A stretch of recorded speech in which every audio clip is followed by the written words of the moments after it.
ሰላም ቤተሰቦች፣ ዛሬ እንግዲህ በቡና ሰዓታችን አጭር ቲፕ ለመንገር ነው የመጣሁት።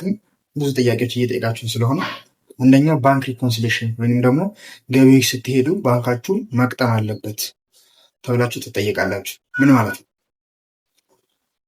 ባንካችሁ ወይም ደግሞ ባንክ ስቴትመንታችሁ ላይ ገቢም ወጪም ይኖራችኋል። ከእንደገና ደግሞ ከቢዝነሳችሁ ጋር ሪሌት የሚያደርግ ደግሞ የምታወጡት ወጪ ይኖራል። የምትሸጡት ወይም ደግሞ ሴልሳችሁ ደግሞ ገቢ የሚሆን ብር ይኖራል ማለት ነው። ይህ ማለት እናንተ ሌጀራችሁ ላይ ወይንም ደግሞ ወጪያችሁን ስትመዘግቡ ገቢያችሁንም ስትመዘግቡ የምትይዙት ሰነድ አለ ማለት ነው። ስለዚህ ያ ከባንካችሁ ጋር እኩል መምጣት አለበት ማለት ነው። ከሴልሳችሁ ውጭ የገባ ብር ምንድነው ሪዝኑን ትጠይቃላችሁ ማለት ነው። አውጥታችሁ ደግሞ ሶርስ ዶክመንት ወይንም ደግሞ የተያዘ ሰነድ ከሌለው ለምንድን ነው የሚል ጥያቄ ትጠይቃላችሁ ማለት ነው። ስለዚህ መጠንቀቅ አለባችሁ ማለት ነው። መፍትሄው ምንድነው?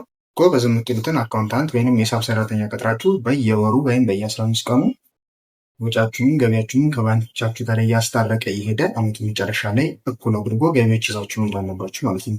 አለዛ ከሴልሳችሁ ውጭ የገባ ብር ካለ እንደ ትርፍ ሊታይ ይችላል። ወይም ደግሞ ወጪ ደግሞ ምንም አይነት ሰፖርቲንግ ዶክመንት ከሌለው እንደ ወጪ ላይ ያዝላችሁ ይችላል ማለት ነው። በዚህ ላይ ጥንቃቄ ማድረግ አለባችሁ ማለት ነው።